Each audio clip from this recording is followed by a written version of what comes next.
Kita sambung pengajian kita dalam Asmaul Husna. Kita pada pagi ini kita akan bincang dan bicarakan nama Allah Subhanahu wa taala Al-Zahir. Nama Allah Al-Zahir, iaitu Allah yang Maha Nyata. Allah Al-Zahir, iaitu Allah yang Maha Nyata, adalah Allah Subhanahu wa taala yang menyatakan dan memperlihatkan kewujudannya. Allah yang memperlihatkan kewujudannya dengan bukti-bukti dan tanda-tanda ciptaannya yang terbentang jelas di muka alam dunia ini, iaitu terciptanya langit bumi, matahari, bulan, bintang dan seluruh alam-alam ini. So Allah yang memperlihatkan dan menyatakan kewujudannya dengan bukti-bukti dan tanda-tanda ciptaannya yang terbentang luas di muka bumi dan di alam ini. Bicara mengenai Allah Al-Zahir, kita akan mengupas daripada 3 sudut. Yang pertamanya, Allah Al-Zahir, iaitu Allah yang Maha menyatakan kewujudannya itu, iaitu Allah yang menampakkan penciptaannya. Allah yang nampakkan penciptaannya untuk menandakan keagungan Allah Subhanahu wa taala. Allah memperlihatkan ciptaannya sehingga menandakan keagungan Allah Subhanahu wa taala. Jadi hari ini kalau kita lihat manusia, dia boleh mencipta kereta, kapal terbang, sampan, kapal dan sebagainya, maka kita akan nampak macam mana manusia itu dikurniakan akal oleh Allah. Dan hebatnya akal yang Allah bagi pada manusia itu, dia boleh mencipta macam-macam. Cuba kita bayangkan, Allah Al-Zahir, Allah yang menyatakan ciptaannya, sudah tentu nampak keagungan dia, keagungan ciptaannya. Macam mana Allah tu boleh mencipta manusia, macam mana Allah Subhanahu wa taala itu boleh mencipta alam dalam keadaan yang memang sangat ajaib lah. Ketika saya berada di Iran dalam siri penggambaran, saya melalui pergi ke banyak tempat. Sampai satu tempat, waktu tu saya ingat lagi, kita nak daripada Isfahan nak pergi ke nak pergi ke satu tempat Isfahan. Jadi daripada Isfahan pergi ke satu tempat ni, lupa saya nama tempat tu. Kami kemalaman. Jadi kemalaman tu kami singgah di satu kota kecil untuk cari hotel lah, sebab dah malam sangat dah. Singgah di kota kecil untuk bermalam lah. Okey. Rupanya kota itu adalah orang bukan beragama Islam. Dia agama yang menyembah bintang dan agama yang menyembah api ni, mana agama Majusi ni. Saya waktu tu tertanya-tanya, kenapa ada orang yang menyembah bintang, ada orang yang menyembah api?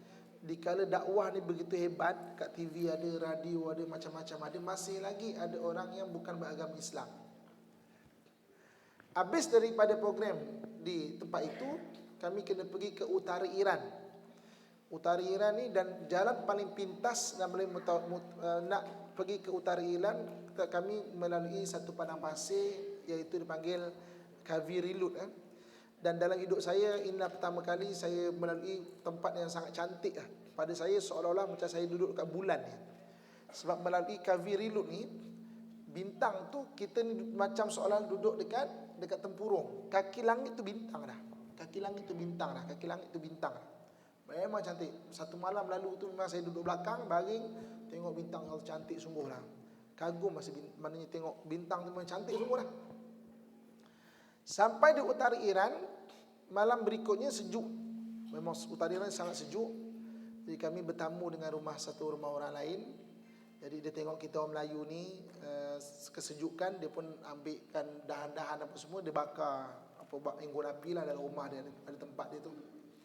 Kita orang Melayu ni pun bersusun dengan unggun api tu, sejuk kan. Sebelum tidur tu saya kata, ya Allah, syukur Engkau jadikan api Tuhan boleh menghilangkan sejuknya. Sebab pakai selimut tu memang dah pun tak mampu menghalang sejuk tu. Tidur tu dekat api tu. Kemudian baru saya terfikir, Kenapa ada orang yang menyembah bintang, ada orang yang boleh menyembah api? Sebab apa?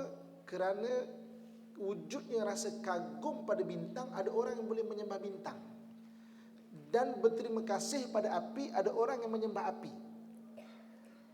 Jadi sebab itu kalau kita menelusuri dalam Al-Quran, banyak Allah terangkan ayat-ayat supaya kita ada dua sifat ini, iaitu mengkagumi Allah dan berterima kasih kepada Allah Subhanahu wa taala.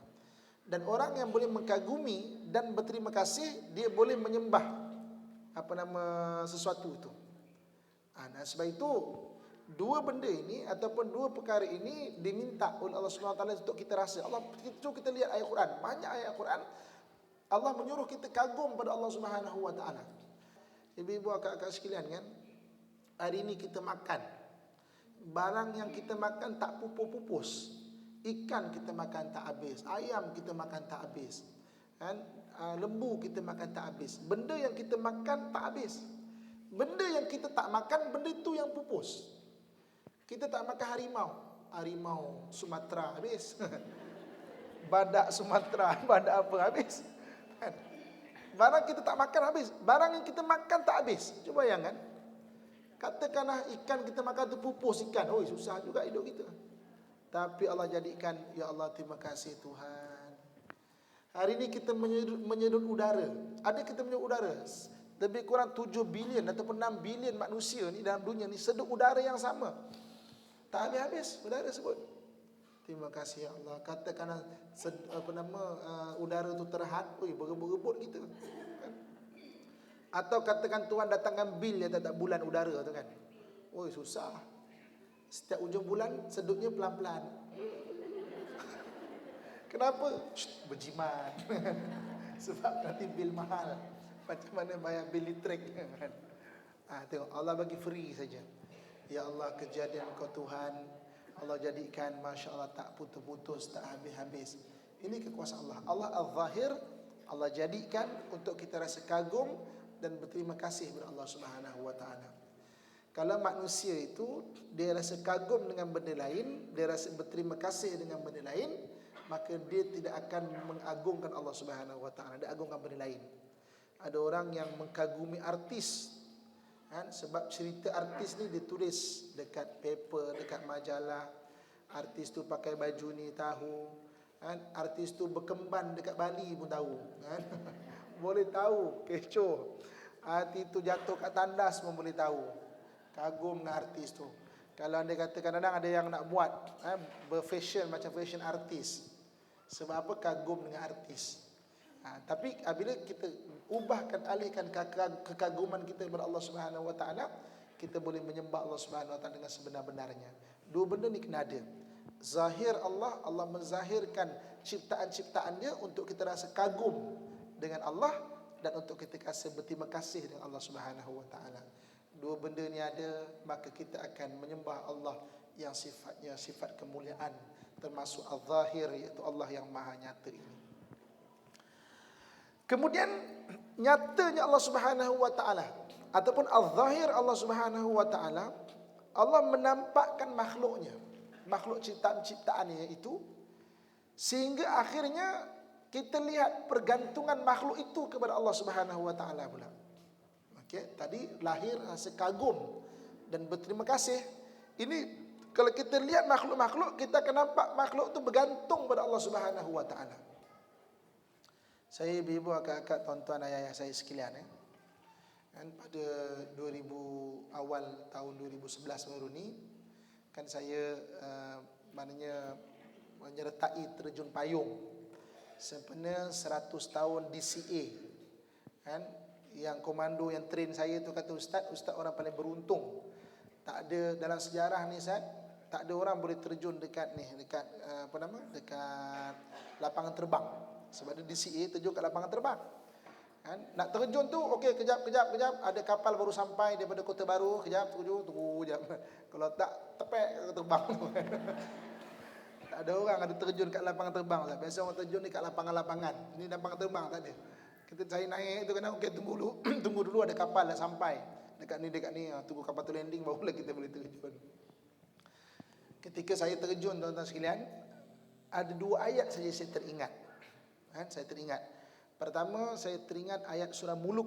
Surah Muluk Allah kata, awalam yarau ila at-tayri fawqahum safati wa yaqbid.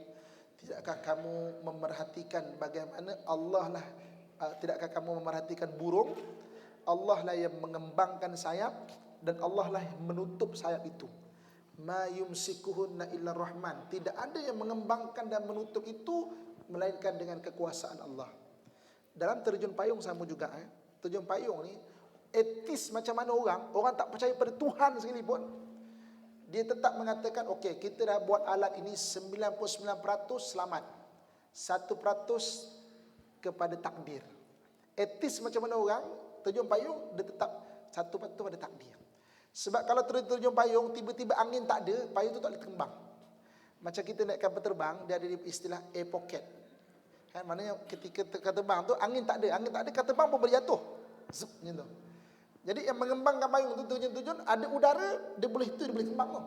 Tak ada udara tak kembang, dia kauncuk macam tu. Yang komando yang yang train saya, dia kata, ustaz, saya terjun dekat kutub, dekat belah-belah yang sejuk-sejuk tu. Sehari sebelum saya 4 orang Amerika mati. Terjun tu padahal semua top profesional tu. Terjun tak ada angin, tak kembang payung, jatuh macam tu saja. So jadi itu ayat pertama saya ingat. Saya kata ya Allah. Dan orang-orang etis macam mana pun terjun payung dia tetap kata satu ni pada takdir. Engkau punya nasib lah pada takdir ni. Kalau tak ada angin, top profesional macam mana pun memang tak kembang lah benda tu. Ayat yang kedua saya ingat Allah sebut laqad khalaqnal insana fi ahsani taqwim. Sesungguhnya Allah tu jadikan manusia sebaik-baik kejadian. Hebatnya manusia ni dia boleh maknanya dia boleh fikir, cipta benda pelik-pelik. Bukan saja dia menguasai darat, dia boleh menguasai lautan. Bukan saja laut, dalam laut dia boleh perginya. Dalam laut dia boleh pergi. Naik bukit, bukan saja naik bukit, naik angkasa pula.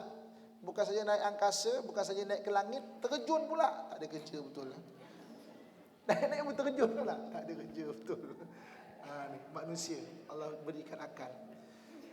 Tapi macam balik kepada terjun payung ni, dalam hidup kita mungkin kita tak perasan, tapi dalam terjun payung ni 1% tetap bergantung pada takdir. Maksudnya apa? Tetap kita ni bergantung juga macam mana pun pada Allah Subhanahu Wa Taala. Tetap bergantung. Hidup kita ni, itu yang main terjun payung memang nampak betul. Hari ni kalau kita memang mungkin ibu kakak ada yang anak-anak kita ada yang scuba kan, menyelam kan. Menyelam ni ada masalah, isi angin dia boleh naik balik. Tapi kalau dah terjun ada masalah, dia tak boleh naik balik. Dia terus jatuh ke bawah. Bayangkan, tetap bergantung kepada takdir. Sebenarnya macam itulah hidup kita. Hari ni kita balik daripada kelas ni, kita bergantung pada takdir. Kita bawa bukan main tertib lagi, bawa dengan pakai tali pilihan keledar kita. Bawa pun tak laju ikut laju sebab takut kena ENS. ESS yang baru tu kan. Berhenti kat traffic light. Tetap bergantung pada takdir.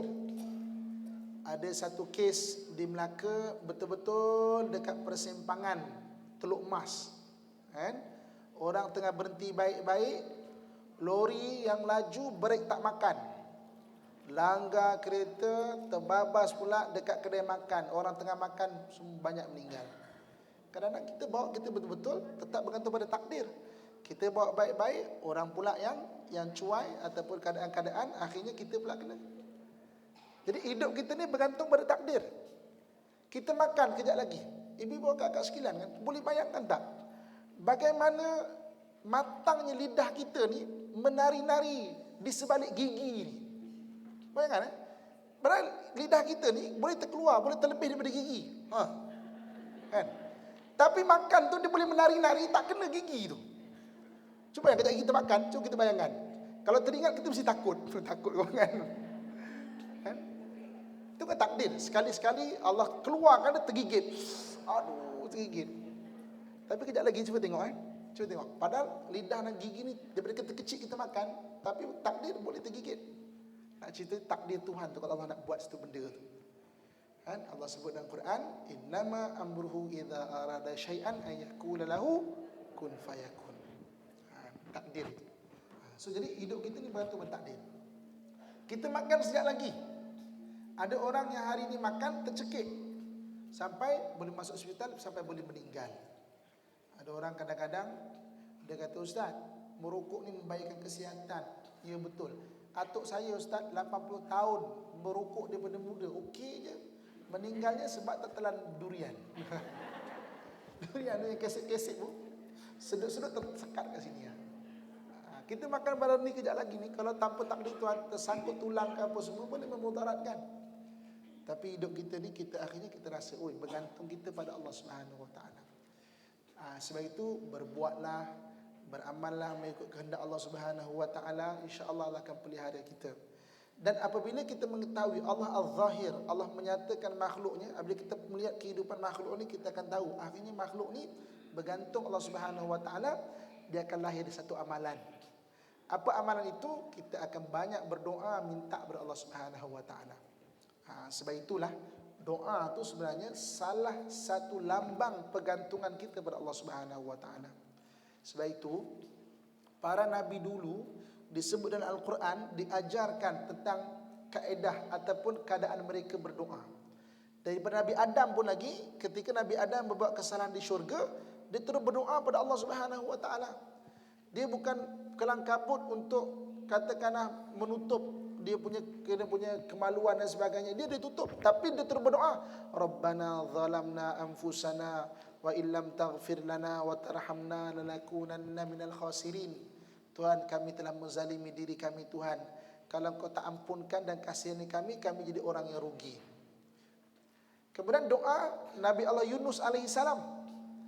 Nabi Allah Yunus ni tuan-tuan ibu-ibu kakak sekalian kan, Nabi yang memang dia keras sebenarnya.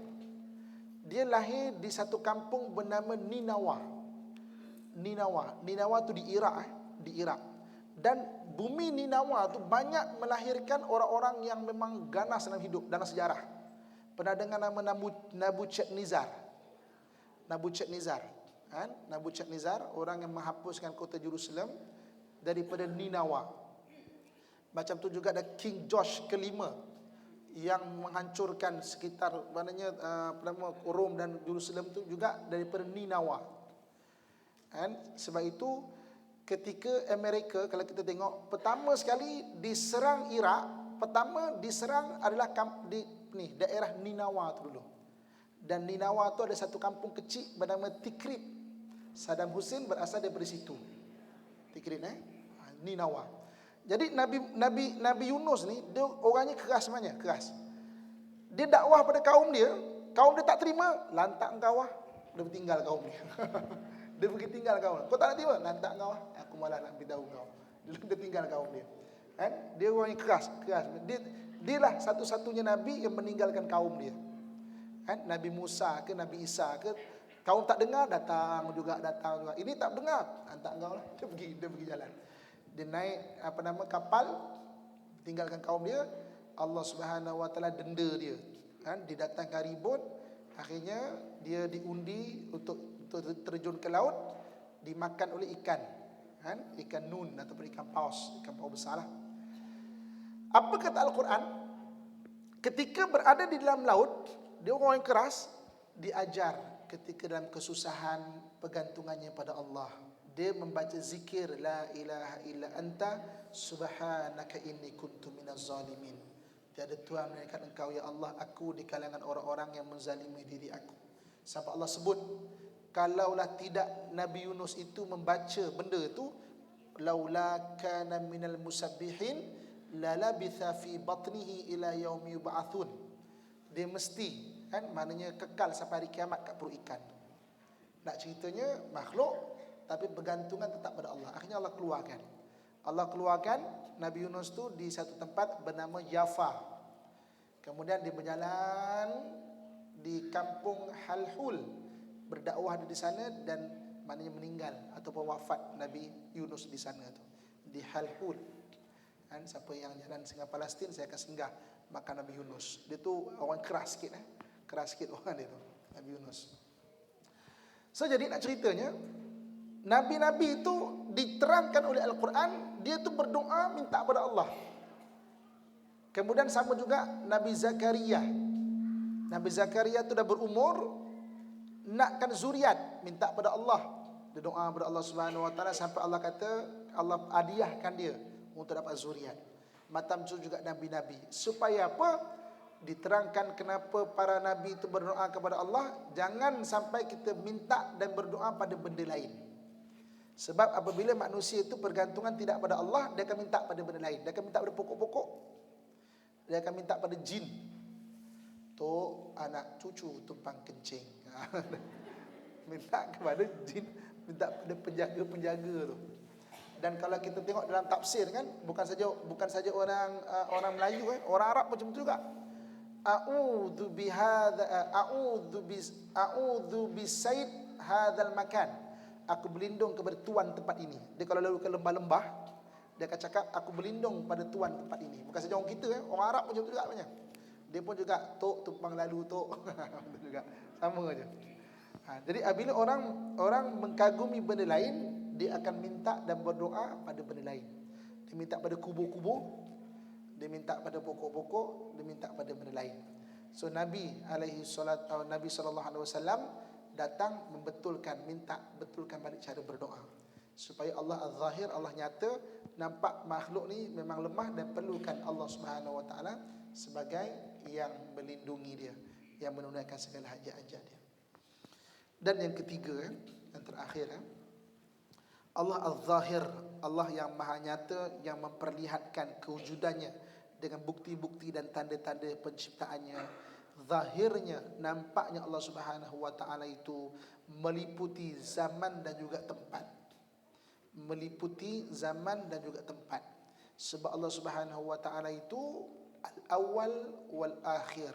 Dialah yang awal dan dialah yang tidak ada penghujung dia. Kan Allah tu dia hidup, kan, hayyun la yamut. Dia hidup dan tidak mati. Ketika Rasulullah sallallahu alaihi wasallam wafat, para sahabat semua jadi gusar. Dia kata Nabi dah wafat, semua sedih. Kan? Sampai Sayyidina Umar kata apa? Sayyidina Umar kata apa? Siapa yang kata Muhammad dah meninggal, aku penggal kepala dia. Sayyidina Umar, dia tak boleh terima. Tak boleh terima orang disayangi meninggal, tak boleh terima. Kemudian bangun Sayyidina Abu Bakar radhiyallahu anhu kata apa?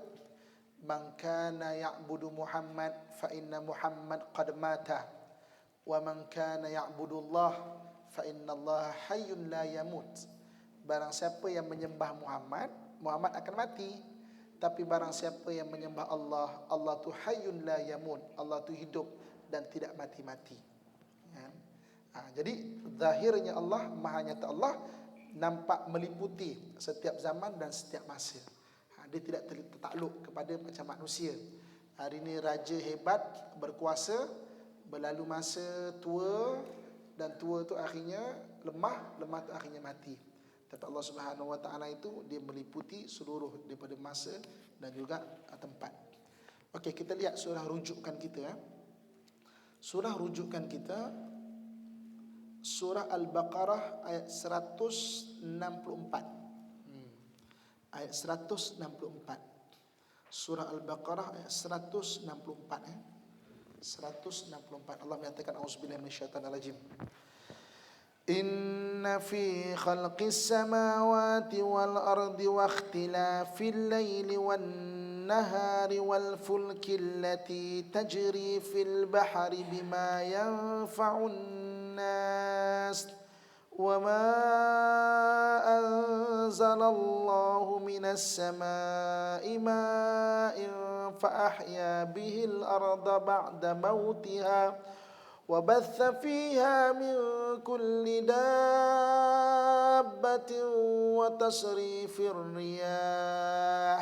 وتصريف الرياح والسحاب المسخر بين السماء والأرض لآيات لقوم يعقلون. Sesungguhnya pada kejadian langit dan bumi, dan pada pertukaran malam dan siang, dan pada kapal-kapal yang berlayar di laut dengan membawa perkara yang manfaat kepada manusia, Demikian juga pada air hujan yang Allah turunkan dari langit, lalu Allah hidupkan tumbuh-tumbuhan di bumi sesudah matinya, serta dibiakkan padanya dari berbagai-bagai jenis binatang. Demikian juga pada peredaran angin dan awan yang tunduk kepada kuasa Allah, terapung-apung di antara langit dan bumi. Sesungguhnya pada semuanya itu ada tanda-tanda yang membuktikan keesaan Allah, kekuasaannya dan kebijaksanaannya dan keluasan rahmatnya bagi kaum yang mahu menggunakan akal fikiran mereka. Surah Al-Baqarah, Allah suruh kita melihat, sebab Allah Az-Zahir, nyata Allah pada memperlihatkan kewujudan bukti-bukti kekuasaannya. Jadi ini semua surah Al-Baqarah 164 ini Allah ceritakan macam mana Allah ciptakan itu. Allah ciptakan ini pertukaran langit dan siang. Langit dan siang tu ibu bapa kakak sekalian kan. Saya dalam hidup saya, antara perkara yang saya suka sangat tengok adalah kalau naik kapal terbang waktu subuh ataupun waktu petang. Kan kita nampak Allah kata tulijul laila fin nahar. Allah masukkan malam pada siang tu. Kan kalau kita naik kapal terbang atas tinggi, kita nampak matahari itu sayup-sayup, kita akan nampak bumi ni sebelah sini malam, sebelah sini masih siang. Kan? Ada dari perkara yang saya suka tengok. Allah kata waqtilafil laili wan nahar. Perselisihan malam dan siang, kekuasaan Allah Subhanahu wa taala. Mana hilangnya cahaya? Kan cahaya itu Allah yang jadikan. Macam tu juga Allah kata kau tengok kapal-kapal di lautan, macam mana kapal tu boleh bergerak. Macam tu juga dengan tumbuh-tumbuhan, kata Allah Subhanahu wa taala. Semua itu bagi kaum yang ingin menggunakan akal fikiran, nak berfikir. Kan? Kalau orang yang tak nak berfikir, dia tak nampak kebesaran Allah Subhanahu wa taala itu. Kan? Kalau nak berfikir, maka dia akan nampak kebesaran dan keesaan Allah Subhanahu wa taala itu. Jadi ibu bapa kakak saya rasa setakat saja dulu lah ya. Dan boleh kita kongsikan bersama mengenai Allah Al-Zahir. Allah lah yang maha nyata, yang menyatakan kewujudannya dan bukti-buktinya tentang keciptaan, tentang kewujudan Allah Subhanahu wa taala itu.